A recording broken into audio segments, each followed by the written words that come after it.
bienvenue en week-end avec l'Odyssée Zen. Et ben écoutez, on va tirer un petit peu pour voir la tendance du week-end du 20 et 21 janvier 2024.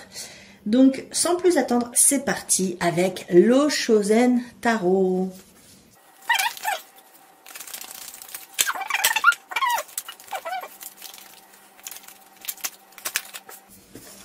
Il y en a deux. L'achèvement et le fardeau.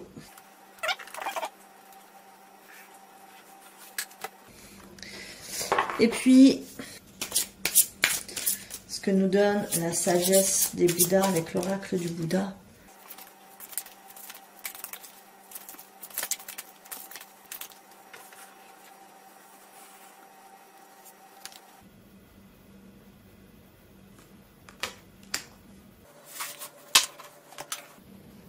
Donc on vous dit que si vous avez le sentiment que la vie c'est une lutte permanente, alors il est temps de se libérer de ce fardeau et que vous allez pouvoir goûter finalement à cette sensation de légèreté et que vous allez pouvoir du coup sans ce poids gravir vos propres montagnes, parce qu'il n'en reste pas moins qu'il y a des montagnes à gravir, à escalader, que vous aurez vos propres rêves à réaliser.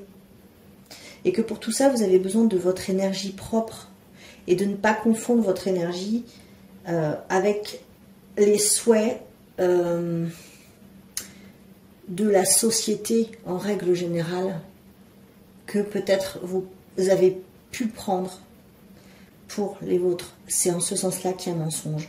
Et ce mensonge-là est un fardeau.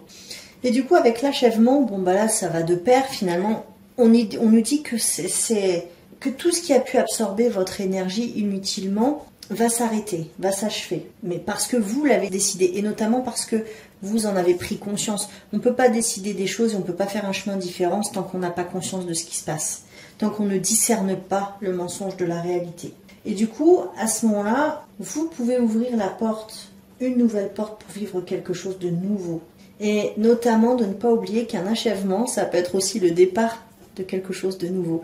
Et du coup, de ne jamais oublier de célébrer ça. Donc le 21, en plus, c'est l'achèvement. Il ne faut pas oublier qu'en fait, le 21, c'est le monde dans le tarot.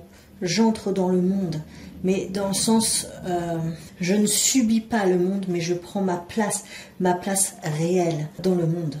C'est magnifique. Alors cette carte du Bouddha, elle est très intéressante. Donc c'est un Bouddha féminin, c'est une manifestation féminine. Et elle sauve ceux qui sont perdus, mais dans le royaume des hommes. Et comme quoi c'est intéressant, parce qu'en fait, on vous dit, une fois que vous aurez achevé ce système de croyances, de mensonges, etc., vous aurez accès du coup à la vérité, à votre discernement. Et ça va vous faire tellement apprendre et avancer que finalement vous deviendrez bon conseil, vous pourrez aider les autres aussi à décerner le mensonge de la vérité. Et du coup, ça nous invite à nous servir de nos expériences afin d'essayer de guider et d'encourager. On nous dit qu'il y a une très forte connexion aussi au divin, donc ça veut dire à bien plus grand que nous, dans la généralité. Alors, comme promis, je vous rajoute une petite carte. Je vous avais dit, pour ceux qui me suivent sur Instagram, j'ai retrouvé mes cartes médecine.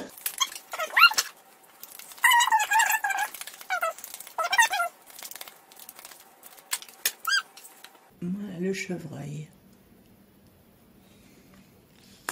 Sois bon avec toi-même et bienveillant avec tous les êtres vivants. On nous invite à la douceur d'esprit qui vient guérir les blessures. Cessons finalement d'exercer des pressions que les autres changent. Aimons-les tels qu'ils sont. Et puis on nous dit, essayez de pouvoir imprégner, peu importe la situation actuelle que nous vivons, cette attitude, cette chaleur, de tendresse, finalement, saura nous relier à la sérénité.